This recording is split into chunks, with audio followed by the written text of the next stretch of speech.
ಎಲ್ಲರಿಗೂ ನಮಸ್ತೆ. ಮತ್ತೊಮ್ಮೆ ನನ್ನ ಚಾನಲ್ಗೆ ಸ್ವಾಗತ.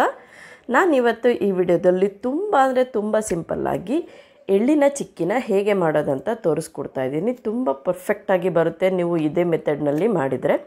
ಬನ್ನಿ ಇವಾಗ ಎಳ್ಳಿನ ಚಿಕ್ಕಿ ಹೇಗೆ ಮಾಡೋದಂತ ನೋಡ್ಕೊಳ್ಳೋಣ. ಅದಕ್ಕೂ ಮುಂಚೆ ನೀವೇನಾದರೂ ನನ್ನ ಚಾನಲ್ಗೆ ಸಬ್ಸ್ಕ್ರೈಬ್ ಮಾಡ್ಕೊಳ್ದಲ್ಲೇ ಈ ವಿಡಿಯೋ ನೋಡ್ತಿದ್ದೀರಾ ಅಂದರೆ ದಯವಿಟ್ಟು ಈಗಲೇ ಸಬ್ಸ್ಕ್ರೈಬ್ ಮಾಡ್ಕೊಳ್ಳಿ.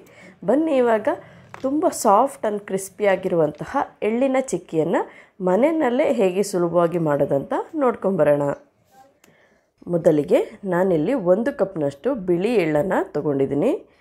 ಹಾಗೆಯೇ ಅದರಲ್ಲಿ 2 ಚಮಚದಷ್ಟು ಅಂದರೆ 1 ಕಪ್ನಷ್ಟು ನಾನು ಸಕ್ಕರೆ ತೊಗೊಂಡು 2 ಚಮಚದಷ್ಟು ಸಕ್ಕರೆನ ತೆಗೆದ್ಬಿಟ್ಟು ನಾನು ಯೂಸ್ ಮಾಡ್ಕೊಳ್ತಾ ಇದ್ದೀನಿ. ಈ ಅಳತೆ ನಮಗೆ ಕರೆಕ್ಟಾಗಿ ಬರುತ್ತೆ.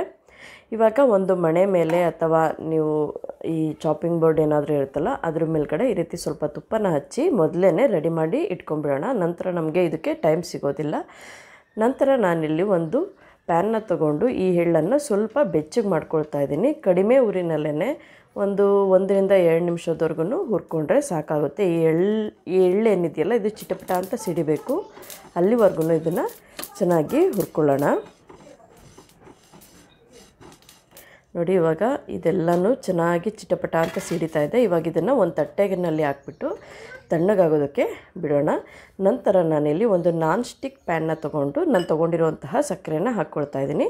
ಇವಾಗ ಇದಕ್ಕೆ ಬರೀ 2 ಚಮಚದಷ್ಟು ನೋಡಿ ನಾನು ತೋರಿಸ್ತಿದ್ದೀನಲ್ಲ ಈ ಬರೀ 2 ಚಮಚದಷ್ಟು ಮಾತ್ರ ನೀರನ್ನು ಹಾಕ್ಬಿಟ್ಟು ಈ ಸಕ್ಕರೆನ ಕರಗಿಸ್ಕೋಬೇಕಾಗುತ್ತೆ. ಅಂದರೆ ಪೂರ್ತಿಯಾಗಿ ಇದು ಕರಗೋದಿಲ್ಲ. ಜಸ್ಟ್ ಇದನ್ನು ಒಂಥರ ಹುರಿಯೋ ಥರ ನಾವು ಇದನ್ನು ಮಾಡಬೇಕಾಗುತ್ತೆ. ಸ್ವಲ್ಪ ನೀರನ್ನು ಹಾಕೋದ್ರಿಂದ ನಮಗೆ ಇದು ತಳ ಹಿಡಿಯೋದಿಲ್ಲ, ನೀಟಾಗಿ ಬರುತ್ತೆ. ನೋಡಿ ಈ ರೀತಿ ಒಂದು ಸಣ್ಣ ಉರಿನಲ್ಲೇ 2 ನಿಮಿಷದವರೆಗೂ ಹುರಿದ್ರೆ ನೋಡಿ ಇವಾಗ ಏನು ಹಸಿ ಆಗಿದೆಯಲ್ಲ ಇದೆಲ್ಲನೂ ಮತ್ತೆ ನಮಗೆ ಸಕ್ಕರೆ ಥರ ಆಗಬೇಕು, ಕ್ರಿಸ್ಟಲೈಸ್ ಆಗಬೇಕು. ಅಲ್ಲಿವರೆಗೂ ಹುರಿಯೋಣ. ನಂತರ ನಾವು ಗ್ಯಾಸನ್ನ ಫ್ಲೇಮ್ನ ಹೈ ಮಾಡಿದರೆ ನಮಗೆ ಇದು ಕ್ಯಾರಮಲೈಸ್ ಆಗ್ತಾ ಬರುತ್ತೆ. ನಾನು ಆ ಹದನ ತೋರಿಸ್ತೀನಿ ಫ್ರೆಂಡ್ಸ್. ಈ ಚಿಕ್ಕಿನ ಮಾಡಬೇಕಾದ್ರೆ ಇದಕ್ಕೆ ತುಂಬ ಟೈಮ್ ತೊಗೊಳೋದ್ರಿಂದ 5 ರಿಂದ 10 ನಿಮಿಷ ಅಷ್ಟೇ ತೊಗೊಳುತ್ತೆ. ಬಟ್ ಆ ಟೈಮಲ್ಲಿ ನೀವು ಆ ಕಡೆ ಈ ಕಡೆ ಎಲ್ಲೂ ಹೋಗೋಕ್ಕೆ ಹೋಗಲೇಬೇಡಿ. ಇದನ್ನು ಸ್ಟಾರ್ಟ್ ಮಾಡಿದ ಮೇಲೆ ಕಂಪ್ಲೀಟ್ ಮಾಡೋವರೆಗೂ ಈ ಕೈಯನ್ನು ಬಿಡೋದು ಬೇಡ.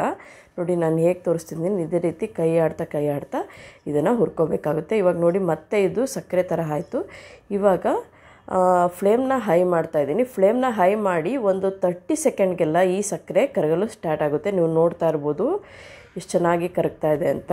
ನಮಗೆ ಈ ಪೂರ್ತಿಯಾಗಿ ಸಕ್ಕರೆ ಕರಗಿಬಿಟ್ಟು ಕಲರ್ ಚೇಂಜ್ ಆಗೋಕ್ಕೆ ಬರುತ್ತೆ. ನಮಗೆ ಒಂದು ಸಕ್ಕರೆ ಇಲ್ಲ ಅನ್ನೋ ಟೈಮ್ಗೆ ಗ್ಯಾಸನ್ನು ಇಮ್ಮಿಡಿಯೇಟಾಗಿ ಆಫ್ ಮಾಡಬೇಕು. ನೋಡಿ ಈ ಟೈಮಲ್ಲಿ ಸಕ್ಕರೆ ಪೂರ್ತಿ ಕರಗಿದೆ. ಈ ಟೈಮ್ನಲ್ಲಿ ಗ್ಯಾಸ್ನ ಆಫ್ ಮಾಡಿಬಿಟ್ಟು ಇದಕ್ಕೆ ಇಮ್ಮಿಡಿಯೇಟಾಗಿ ನಾನು ಹುರಿದಿಟ್ಕೊಂಡಿದ್ದೆನಲ್ಲ ಅದೇ ಎಳ್ಳನ್ನು ಹಾಕ್ಕೊಳ್ಬೇಕಾಗುತ್ತೆ. ನೀವು 1-2 ಸೆಕೆಂಡ್ ಕೂಡ ನೀವು ತಡ ಮಾಡಿದರೆ ನಮಗೆ ಇದು ಪೂರ್ತಿ ಒಂಥರ ಸೀದೋಗಿರೋ ಥರ ಸ್ಮೆಲ್ ಬಂದುಬಿಡುತ್ತೆ.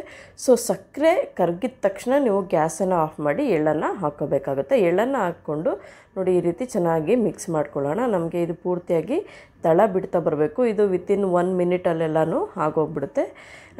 ನಾನು ಗ್ಯಾಸ್ನ ಆಫ್ ಮಾಡಿ ಈ ಪ್ರೋಸೆಸ್ನ ಮಾಡ್ತಾ ಇರೋದು.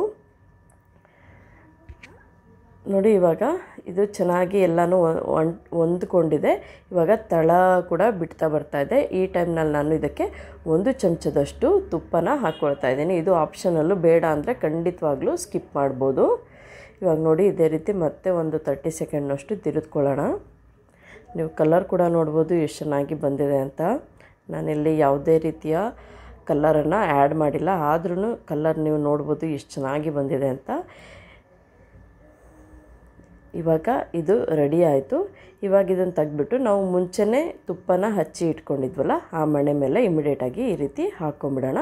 ಹಾಗೆಯೇ ನಾವು ಚಪಾತಿ ಲಟ್ಸೋ ಲಟ್ಟಣಿಗೆ ಇರುತ್ತಲ್ಲ ಆ ಲಟ್ಟಣಿಗೆನ ತೊಗೊಂಡು ಅದಕ್ಕೆ ಸ್ವಲ್ಪ ತುಪ್ಪನ ಹಚ್ಚಿಬಿಟ್ಟು ಈ ರೀತಿ ಸ್ಪ್ರೆಡ್ ಮಾಡಿಕೊಂಡ್ರೆ ಆಗುತ್ತೆ. ಇಲ್ಲಾಂದರೆ ನೀವು ಸ್ಪ್ಯಾಚುಲ ಇತ್ತಂದರೆ ನೋಡಿ ನಾನು ತೋರಿಸ್ತೀನಲ್ಲ ಈ ರೀತಿಯಾಗಿಯೇ ನೀವು ಇದನ್ನು ಫ್ಲ್ಯಾಟಾಗಿ ಮಾಡ್ಕೋಬೋದು. ನೋಡಿ ಬೇಕಂದರೆ ಈ ಸೈಡಲ್ಲೆಲ್ಲನೂ ನೀಟಾಗಿ ಒಂದೇ ಶೇಪ್ನ ಕೊಟ್ಕೊಳ್ಳಿ. ನೋಡಿ ಸ್ಕ್ವೇರಾಗಿ ಮಾಡ್ಕೊಳ್ತಾ ಇದ್ದೀನಿ. ಇಲ್ಲಾಂದರೆ ನೀವು ತಟ್ಟೆನ ಉಲ್ಟಾ ಇಟ್ಬಿಟ್ಟು ತಟ್ಟೆ ಮೇಲೆ ಕೂಡ ತುಪ್ಪನ ಹಚ್ಬಿಟ್ಟು ಇದನ್ನು ಇಟ್ಕೋಬೋದು. ತುಂಬ ಅಂದರೆ ತುಂಬ ಈಸಿಯಾಗಿಯೇ ಬರುತ್ತೆ. ಇವಾಗ ಇದು ಬಿಸಿ ಇರುವಾಗಲೇ ಒಂದು ಸ್ಕೇಲು ಅಥವಾ ಯಾವುದಾದ್ರೂ ಒಂದು ಚಾಕುನ ತೊಗೊಂಡು ನಾವು ಇದನ್ನು ಸ್ವಲ್ಪ ಮಾರ್ಕ್ ಮಾಡ್ಕೋಬೇಕಾಗತ್ತೆ. ಕಟ್ ಮಾಡೋ ನೆಸೆಸಿಟಿ ಇರೋದಿಲ್ಲ. ನೋಡಿ ನಾನು ತೋರಿಸ್ತೀನಿ. ಈ ರೀತಿಯಾಗಿ ಸ್ಟೀಲ್ದು ಸ್ಕೇಲ್ ಇತ್ತಂದರೆ ನೋಡಿ ಒಂದೇ ಸಲ ಈ ರೀತಿಯಾಗಿ ಮಾರ್ಕ್ ಮಾಡ್ಕೋಬೋದು. ನೀವು ಚಾಕು ಇತ್ತಂದರೆ ನಿಧಾನವಾಗಿ ನಿಮಗೆ ಯಾವ ಶೇಪ್ ಬೇಕೋ ಆ ಶೇಪಲ್ಲಿ ಈ ರೀತಿ ಮಾರ್ಕ್ ಮಾಡಿಕೊಂಡ್ರೆ ನಮಗೆ ಅದೇ ಶೇಪಲ್ಲೇ ಕಟ್ಟಾಗುತ್ತೆ. ನೋಡ್ತಿದ್ದೀರಲ್ಲ, ಪೂರ್ತಿಯಾಗಿ ನಾನು ಕಟ್ ಮಾಡ್ತಿಲ್ಲ, ಜಸ್ಟ್ ಇದನ್ನು ಮಾರ್ಕ್ ಮಾಡಿ ಇಟ್ಕೊಳ್ತಾ ಇದ್ದೀನಿ. ಇವಾಗ ಇದನ್ನು ಕಂಪ್ಲೀಟಾಗಿ ತಣ್ಣಗಾಗೋದಕ್ಕೆ ಬಿಡೋಣ. ಏನಿಲ್ಲ ಅಂದರೂ ಒಂದು 10 ರಿಂದ 15 ನಿಮಿಷದಲ್ಲೆಲ್ಲ ಇದು ಕಂಪ್ಲೀಟಾಗಿ ತಣ್ಣಗಾಗ್ಬಿಡುತ್ತೆ. ಇವಾಗ ನೋಡಿ ಒಂದು 10 ನಿಮಿಷ ಆಗಿದೆ. ಇದೆಲ್ಲನೂ ಚೆನ್ನಾಗಿ ತಣ್ಣಗಾಗಿದೆ. ನೋಡಿ ಈ ರೀತಿ ಕೈಯಿಂದ ತೆಗಿಯೋಕ್ಕೆ ಬರ್ತಿಲ್ಲ ಅಂದರೆ ಸ್ವಲ್ಪ ಚಾಕುನ ತೊಗೊಂಡು ಈ ರೀತಿ ತಳನ ಬಿಡಿಸಿದ್ರೆ ನೀಟಾಗೇ ಬರುತ್ತೆ. ನೋಡ್ತಿದ್ರಲ್ಲ ಎಷ್ಟು ನೀಟಾಗಿ ಬಂತಂತ. ನೋಡಿ ನಾನಿವಾಗ ಮುರಿದು ಕೂಡ ತೋರಿಸ್ತೀನಿ ಇದನ್ನು ಎಷ್ಟು ಚೆನ್ನಾಗಿ ಬಂದಿದೆ ಅಂತ. ನೋಡಿದ್ರಲ್ಲ ಫ್ರೆಂಡ್ಸ್, ಎಷ್ಟು ಸಾಫ್ಟ್ ಆ್ಯಂಡ್ ಕ್ರಿಸ್ಪಿಯಾಗಿ ಬಂದಿದೆ ಅಂತ. ನೀವು ಕೂಡ ಇದೇ ರೀತಿಯಾದಂತಹ ಎಳ್ಳಿನ ಚಿಕ್ಕಿನ ಮನೆಯಲ್ಲಿ ಮಾಡಿಕೊಂಡು ನೋಡಿ ಹೇಗೆ ಬಂದಂತ ನನಗೆ ದಯವಿಟ್ಟು ಕಮೆಂಟ್ನಲ್ಲಿ ತಿಳಿಸಿ. ಹಾಗೆಯೇ ನಿಮಗೆ ನಾನು ಮಾಡಿರೋ ಈ ಸಿಂಪಲ್ ವಿಧಾನ ಇಷ್ಟ ಆಗಿದ್ದರೆ ದಯವಿಟ್ಟು ವಿಡಿಯೋನ ಲೈಕ್ ಮಾಡಿ, ಶೇರ್ ಮಾಡಿ, ಕಮೆಂಟ್ ಮಾಡಿ. ಮತ್ತು ನೀವಿನ್ನೂ ನನ್ನ ಚಾನಲ್ಗೆ ಸಬ್ಸ್ಕ್ರೈಬ್ ಮಾಡ್ಕೊಂಡಿಲ್ಲ ಅಂದರೆ ದಯವಿಟ್ಟು ಈಗಲೇ ಸಬ್ಸ್ಕ್ರೈಬ್ ಮಾಡ್ಕೊಳ್ಳಿ. ಹಾಗೆಯೇ ನನ್ನ ಮುಂದಿನ ಅಂದರೆ ಮುಂಚೆ ಅಪ್ಲೋಡ್ ಮಾಡಿರೋಂತಹ ವಿಡಿಯೋ ಬೇಕಂದರೆ ನನ್ನ ಚಾನಲ್ಗೆ ಹೋಗಿ ಚೆಕ್ ಮಾಡಿಕೊಂಡ್ರೆ ಖಂಡಿತವಾಗ್ಲೂ ಅಲ್ಲಿ ನಾನು ಹಾಕಿರುವಂತಹ ಎಲ್ಲ ವಿಡಿಯೋಗಳು ನಿಮಗೆ ಸಿಗುತ್ತೆ. ನೋಡಿದ್ರಲ್ಲ ಫ್ರೆಂಡ್ಸ್, ಎಷ್ಟು ಸಾಫ್ಟಾಗಿ ಮುರಿತಾ ಇದೆ ಅಂತ. ನನ್ನ ಚಾನಲ್ನ ಹೀಗೆ ನೋಡ್ತಾ ಇರಿ, ಹಾಗೆ ಸಪೋರ್ಟ್ ಮಾಡ್ತಾಯಿರಿ. Thank you.